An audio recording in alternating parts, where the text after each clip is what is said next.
ಆತ್ಮೀಯ ಬಂಧುಗಳೇ, ಮಹಾಭಾರತ ಉದ್ಯೋಗ ಪರ್ವ. ಇದರಿಂದ ರಾಜ ದುರ್ಯೋಧನನ ಆಮಂತ್ರಣವನ್ನು ಬಿಟ್ಟು ಭಗವಂತ ವಿದುರನ ಮನೆಯಲ್ಲಿ ಭೋಜನ ಮಾಡೋದು ಮತ್ತು ಅವನ ಜೊತೆ ಮಾತುಕತೆ, ಈ ವಿಚಾರದ ಬಗ್ಗೆ ನಾವು ತಿಳ್ಕೊಳ್ತಾ ಇದ್ವಿ. ಹೋದ ಭಾಗದಲ್ಲಿ ನಾವೇನು ತಿಳ್ಕೊಂಡ್ವಿ, ಎಲ್ಲರ ಜೊತೆ ಮಾತುಕತೆ ಎಲ್ಲ ಆಡಿ ಕ್ಷೇಮ ಸಮಾಚಾರ ಎಲ್ಲ ತಿಳ್ಕೊಂಡ ಮೇಲೆ ದುರ್ಯೋಧನ ಊಟಕ್ಕೋಸ್ಕರ ಕರೀತಾನೆ. ಅದಕ್ಕೆ ಕೃಷ್ಣ ಒಪ್ಪೋದಿಲ್ಲ, ನಾನು ಊಟ ಮಾಡೋದಿಲ್ಲ ಅಂತ ಹೇಳ್ತಾನೆ. ಅದಕ್ಕೆ ಕಾರಣವನ್ನು ಕೇಳಿದಾಗ ಅವನು ಹೇಳ್ತಾನೆ, ನಾನು ದೂತನಾಗಿ ಬಂದಿರೋದು, ನನ್ನ ಕೆಲಸ ಮುಗಿಯೋವರೆಗೂ ನಾನು ಊಟ ಮಾಡೋದಿಲ್ಲ ಇಲ್ಲಿ.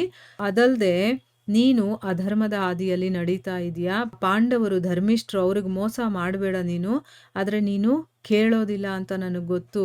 ಅವರು ಧರ್ಮದಿಂದ ನಡೆಯುವಂಥವ್ರು, ಆಮೇಲೆ ನಾನು ಬೇರೆ ಅಲ್ಲ ಅವರು ಬೇರೆ ಅಲ್ಲ ಅಂತ ತಿಳ್ಕೊ ನೀನು ಅಂತಂದ್ಬಿಟ್ಟು ಹೇಳ್ತಾನೆ. ಯಾವ ಮನುಷ್ಯರು ಅವ್ರಿಗೆ ವಿರುದ್ಧವಾಗಿರ್ತಾರೋ ಅವರು ನನಗೂ ವಿರುದ್ಧ, ಯಾರು ಅವರಿಗೆ ಒಳ್ಳೆಯವರಾಗಿರ್ತಾರೋ ಅವರು ನನಗೂ ಕೂಡ ಅನುಕೂಲವಾಗಿರ್ತಾರೆ, ಒಳ್ಳೆಯವರಾಗಿರ್ತಾರೆ ಅಂತ ತಿಳ್ಕೊ ನೀನು ಅಂತಂದ್ಬಿಟ್ಟು ಹೇಳ್ತಾನೆ. ಮತ್ತು ನಿನ್ನ ಜೊತೆ ಇದ್ದಾರಲ್ಲ ಅವರೆಲ್ಲ ದುಷ್ಟರು, ಅವರ ಜೊತೆ ಇದ್ದು ಸಂಪಾದಿಸಿರುವಂಥ ನಿನ್ನ ಅನ್ನವನ್ನು ನಾನು ತಿನ್ನೋದಕ್ಕಾಗಲ್ಲ. ನಾನು ಎಲ್ಲಿ ಊಟ ಮಾಡಬೇಕು ಅಂತಂದರೆ ಅದು ವಿದುರನ ಮನೆಯಲ್ಲಿ ಮಾತ್ರ ಅಂತಂದ್ಬಿಟ್ಟು ಹೇಳ್ತಾನೆ. ಈ ರೀತಿ ದುರ್ಯೋಧನನಿಗೆ ಹೇಳಿ ಶ್ರೀಕೃಷ್ಣ ಅವನ ಮಹಲಿನಿಂದ ಹೊರಟು ಅವನು ವಿದುರನ ಮನೆಗೆ ಬರ್ತಾನೆ. ವಿದುರನ ಮನೆಗೆ ಅವನನ್ನ ಭೇಟಿಯಾಗೋದಕ್ಕೋಸ್ಕರ ಭೀಷ್ಮ, ದ್ರೋಣ, ಕೃಪಾ, ಬಾಹ್ಲಿಕ ಮತ್ತು ಇನ್ನೂ ಕೆಲವು ಕುರುವಂಶಿಗಳೆಲ್ಲ ಬಂದಿದ್ರು. ಅವ್ರು ಹೇಳ್ತಾರೆ, ವಾರ್ಷ್ಣೇಯನೇ, ನಾವು ನಿಮಗೆ ಉತ್ತಮವಾದಂತಹ ಪದಾರ್ಥಗಳಿಂದ ಕೂಡಿರುವಂಥ ಬೇಕಾದಷ್ಟು ಭವನಗಳನ್ನೇ ಸಮರ್ಪಣೆ ಮಾಡ್ತೀವಿ, ಅಲ್ಲಿಗೆ ಬಂದು ನೀವು ವಿಶ್ರಾಂತಿಯನ್ನು ತಗೊಳ್ಳಿ, ಯಾಕೆ ಇಷ್ಟು ಚಿಕ್ಕ ಮನೇಲಿ ಬಂದಿದ್ದೀರಾ, ನಿಮಗೇನು ಅನುಕೂಲ ಬೇಕೋ ಅದನ್ನೆಲ್ಲ ನಾವು ಮಾಡಿಕೊಡ್ತೀವಿ ಅಂತ ಹೇಳ್ತಾರೆ. ಆಗ ಶ್ರೀ ಮಧುಸೂದನ ಅವರಿಗೆ ಹೇಳ್ತಾನೆ, ನೀವೆಲ್ಲ ಈಗ ಹೊರಡಿ, ನೀವು ನನಗೆ ಎಲ್ಲ ರೀತಿಯ ಸತ್ಕಾರಗಳನ್ನು ಕೂಡ ಮಾಡಿದ್ದೀರಾ, ನನಗೇನು ತೊಂದರೆ ಇಲ್ಲ ಇಲ್ಲಿರೋದಕ್ಕೆ ಅಂತ ಹೇಳ್ತಾನೆ. ಕೌರವರೆಲ್ಲ ಹೊರಟು ಹೋದ್ಮೇಲೆ ವಿದುರ ಬಹಳ ಉತ್ಸಾಹದಿಂದ ಶ್ರೀಕೃಷ್ಣನನ್ನ ಪೂಜಿಸ್ತಾನೆ. ಆಮೇಲೆ ಅವನು ಕೃಷ್ಣನಿಗೆ ಅನೇಕ ರೀತಿಯ ಉತ್ತಮ ಮತ್ತು ಗುಣಯುಕ್ತವಾದಂತಹ ತಿನ್ನೋ ಮತ್ತು ಕುಡಿಯುವಂಥ ಪದಾರ್ಥಗಳನ್ನೆಲ್ಲ ಕೊಡ್ತಾನೆ. ಆ ಪದಾರ್ಥಗಳಿಂದ ಶ್ರೀಕೃಷ್ಣ ಮೊದಲು ಬ್ರಾಹ್ಮಣರನ್ನು ತೃಪ್ತಿಪಡಿಸ್ತಾನೆ. ನೋಡಿದ್ರ ಭಗವಂತ ಯಾಕೆ ಇದನ್ನೆಲ್ಲ ಫಾಲೋ ಮಾಡ್ತಾನೆ, ನಾವು ಕೂಡ ತಿಳ್ಕೊಳ್ಳಿ ಅಂತ ಅಂದ್ಬಿಟ್ಟು. ನಾವು ತಿನ್ನೋದಕ್ಕೆ ಮುಂಚೆ ಬ್ರಾಹ್ಮಣರು ಯಾರಾದರೂ ಇದ್ದರೆ ಅವರಿಗೆ ನಾವು ಮೊದಲು ತೃಪ್ತಿಪಡಿಸ್ಬೇಕು, ಬ್ರಾಹ್ಮಣ ತೃಪ್ತಿ ಪಟ್ಟ ಮೇಲೆ ನಾವು ಊಟ ಮಾಡಬೇಕು. ಸೊ ಅದಕ್ಕೋಸ್ಕರ ಇಲ್ಲಿ ಮೊದಲು ಬ್ರಾಹ್ಮಣರಿಗೆ ತೃಪ್ತಿಪಡಿಸಿ ಆಮೇಲೆ ಅನುಯಾಯಿಗಳ ಸಹಿತ ತನ್ನ ಜೊತೆಯಲ್ಲಿ ಬಂದವರು, ತನ್ನನ್ನು ಹಿಂಬಾಲಿಸುವಂಥವ್ರು ಯಾರಿದ್ದಾರೋ ಅವ್ರ ಜೊತೆ ಕೂತ್ಕೊಂಡು ಅವನು ಊಟವನ್ನು ಮಾಡ್ತಾನೆ. ಭೋಜನವೆಲ್ಲ ಆದಮೇಲೆ ಭಗವಂತ ವಿಶ್ರಾಂತಿಯನ್ನು ಪಡೀತಾ ಇದ್ದ. ಆಗ ರಾತ್ರಿಯ ಸಮಯ ಆಗಿರತ್ತೆ.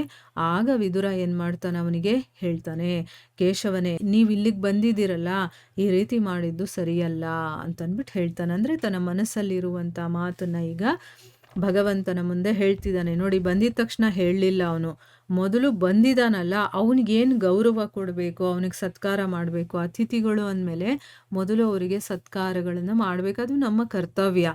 ಆಮೇಲೆ ನಮ್ಮ ಮನಸ್ಸಿನ ಮಾತನ್ನು ಹೇಳಬೇಕು. ಇಲ್ಲಿ ಹೇಳ್ತಾ ಇದ್ದಾನೆ, ನೀವು ಈ ರೀತಿ ಮಾಡಿದ್ದು ಸರಿಯಲ್ಲ, ಯಾಕೆ ಅನ್ನೋದು ರೀಸನ್ ಕೂಡ ಹೇಳ್ತಾ ಇದ್ದಾನೆ. ಮಂದಮತಿಯಾಗಿರುವಂತಹ ದುರ್ಯೋಧನ ಇದ್ದಾನಲ್ಲ, ಅವನು ಧರ್ಮ ಮತ್ತು ಅರ್ಥ ಎರಡನ್ನೂ ಕೂಡ ಬಿಟ್ಬಿಟ್ಟಿದ್ದಾನೆ. ಅವನು ಅದ್ರ ಬಗ್ಗೆ ಯೋಚನೆನೂ ಮಾಡಲ್ಲ, ಅದು ಅವನಿಗೆ ಗೊತ್ತೂ ಇಲ್ಲ, ಆ ರೀತಿ ಇರ್ತಾನೆ. ಅವನು ಬಹಳ ಕೋಪಿಷ್ಟ. ಮತ್ತು ಗುರು ಜನರು ಇದಾರಲ್ಲ, ಅವ್ರು ಏನಾದರೂ ಹೇಳಿದ್ರೆ ಅವರ ಆಜ್ಞೆಯನ್ನು ಉಲ್ಲಂಘನೆ ಮಾಡುವಂಥವನು. ಧರ್ಮ ಶಾಸ್ತ್ರ ಇದನ್ನೆಲ್ಲ ಅವನು ಸ್ವಲ್ಪನೂ ತಿಳ್ಕೊಂಡಿಲ್ಲ. ತನ್ನ ಹಠವನ್ನೇ ಅವನು ಮುಂದೆ ಇಡ್ತಾನೆ. ಅವನನ್ನು ಯಾವುದೇ ಸನ್ಮಾರ್ಗದಲ್ಲೂ ಕೂಡ ಕರ್ಕೊಂಡು ಹೋಗೋದೇ ಅಸಂಭವ ಅಂತ ಹೇಳ್ತಾ ಇದ್ದಾನೆ. ಯಾರು ಹೋಗಿ ಎಷ್ಟೇ ಅವನಿಗೆ ಬುದ್ಧಿವಾದವನ್ನು ಹೇಳಿದ್ರೂ ಕೂಡ ಅವನು ಕೇಳುವಂಥ ಒಂದು ಪರಿಸ್ಥಿತಿನಲ್ಲೇ ಇಲ್ಲ. ಅವನು ಏನೂ ಅರ್ಥ ಮಾಡ್ಕೊಳ್ಳೋದಿಲ್ಲ. ಅವನನ್ನು ಸರಿಯಾದ ದಾರಿಗೆ ತರೋದು ಬಹಳ ಕಷ್ಟ.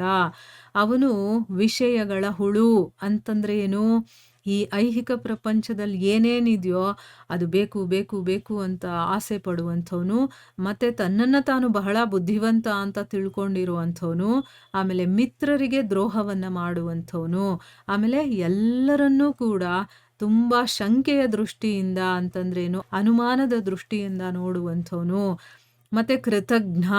ಕೃತಜ್ಞ ಅಂದ್ರೆ ಯಾರಾದ್ರೂ ಒಬ್ರು ಸಹಾಯ ಮಾಡಿರ್ತಾರಲ್ಲ, ಆ ಕೃತಜ್ಞತೆ ಕೂಡ ಇಲ್ದೇ ಇರೋನು, ಅದನ್ನ ನೆನೆಸ್ಕೊಳ್ಳೋದು ಇಲ್ಲ ಅವನು, ಅಂಥವನು. ಮತ್ತೆ ಬುದ್ಧಿಹೀನ ಕೂಡ ಆಗ್ಬಿಟ್ಟಿದ್ದಾನೆ. ಇಷ್ಟೇ ಅಲ್ಲದೆ ಅವನಲ್ಲಿ ಇನ್ನೂ ಬೇಕಾದಷ್ಟು ದೋಷಗಳಿದೆ. ನೀವು ಅವನಿಗೆ ಒಳ್ಳೆ ಮಾತುಗಳನ್ನೇ ಆಡಿದ್ರೂ ಕೂಡ ಅವನು ಕೋಪಕ್ಕೆ ವಶನಾಗಿ ಏನನ್ನೂ ಕೇಳಿಸ್ಕೊಳ್ಳೋದಿಲ್ಲ. ಅಂದ್ರೆ ನಾವೇನಾದ್ರೂ ಹೇಳ್ದಾಗ ಕೇಳಿಸ್ಕೊಂಡ್ರೆ ಅಲ್ವಾ ಅದನ್ನ ಮಾಡ್ಬೇಕೋ ಬೇಡವೋ ಅಂತ ಯೋಚನೆ ಮಾಡೋದು. ಅವನು ಕೇಳಿಸ್ಕೊಳ್ಳೋದಕ್ಕೆ ಹೋಗೋದಿಲ್ಲ. ಭೀಷ್ಮ, ದ್ರೋಣ, ಕೃಪಾ, ಕರ್ಣ, ಅಶ್ವತ್ಥಾಮ ಮತ್ತೆ ಜಯದ್ರಥನ ಕಾರಣದಿಂದ ಅವನಿಗೆ ಈ ರಾಜ್ಯವನ್ನೆಲ್ಲ ತಾನೇ ಕಸಿದುಕೊಂಡ್ಬಿಡ್ತೀನಿ, ಅಂದ್ರೆ ಇಂಥ ವೀರರು, ಶೂರರು, ಯೋಧರು ಮತ್ತೆ ಬಲಿಷ್ಠರು, ಆಮೇಲೆ ಇಚ್ಛಾಮರಣಿಗಳು, ಅಂದ್ರೆ ಅವ್ರನ್ನ ಗೆಲ್ಲೋದಕ್ಕೂ ಆಗಲ್ಲ, ಅವ್ರನ್ನ ಸಾಯಿಸೋದಕ್ಕೂ ಆಗಲ್ಲ, ಅಂಥವ್ರೆಲ್ಲ ನನ್ನ ಜೊತೆ ಇದ್ದಾರೆ. ಅವರಿಂದ ನಾನು ಈ ರಾಜ್ಯವನ್ನೆಲ್ಲ ಕಸಿದ್ಕೊಳ್ತೀನಿ ಅನ್ನುವಂಥ ಒಂದು ನಂಬಿಕೆ, ಭರವಸೆಯಲ್ಲಿ ಅವನಿದ್ದಾನೆ. ಅದಕ್ಕೋಸ್ಕರ ಅವನಿಗೆ ಸಂಧಿ ಮಾಡಿಕೊಳ್ಳುವಂಥ ವಿಚಾರನೇ ಬರೋದಿಲ್ಲ. ಅವನಿಗಂತೂ ಕರ್ಣ ಒಬ್ಬನೇ ನನ್ನ ಶತ್ರುಗಳನ್ನೆಲ್ಲ ಗೆದ್ದುಬಿಡ್ತಾನೆ ಅನ್ನುವಂಥ ಒಂದು ಪೂರ್ತಿ ವಿಶ್ವಾಸ ಇದೆ. ಅದಕ್ಕೋಸ್ಕರನೇ ಅವನು ಸಂಧಿಯನ್ನ ಮಾಡ್ಕೊಳ್ಳೋದಿಲ್ಲ. ಅಂದ್ರೆ ಅವನು ಎಂಥವನು, ಅವನು ಗುಣ ಏನು ಎಲ್ಲ ಹೇಳ್ತಾ ಇದ್ದಾನೆ. ನೀವು ಸಂಧಿ ಆಗ್ಲಿ ಅಥವಾ ಸಂಧಿ ಮಾಡಿಸೋಣ ಅಂತ ಇಲ್ಲಿಗೆ ಬಂದಿದ್ದೀರಲ್ವಾ, ಆ ಕೆಲಸ ಅಂತೂ ಆಗೋದಿಲ್ಲ ಅಂತಂದ್ಬಿಟ್ಟು ಇಲ್ಲಿ ಖಡಾಖಂಡಿತವಾಗಿ ವಿದುರ ತನ್ನ ಮನಸ್ಸಿನ ಮಾತನ್ನ ಇಲ್ಲಿ ಹೇಳ್ತಾ ಇದ್ದಾನೆ. ಮುಂದೆ ಏನಾಗುತ್ತೆ ಅಂತ ನಾವು ಮುಂದಿನ ಭಾಗದಲ್ಲಿ ತಿಳ್ಕೊಳ್ಳೋಣ. ಹರೇ ಕೃಷ್ಣ.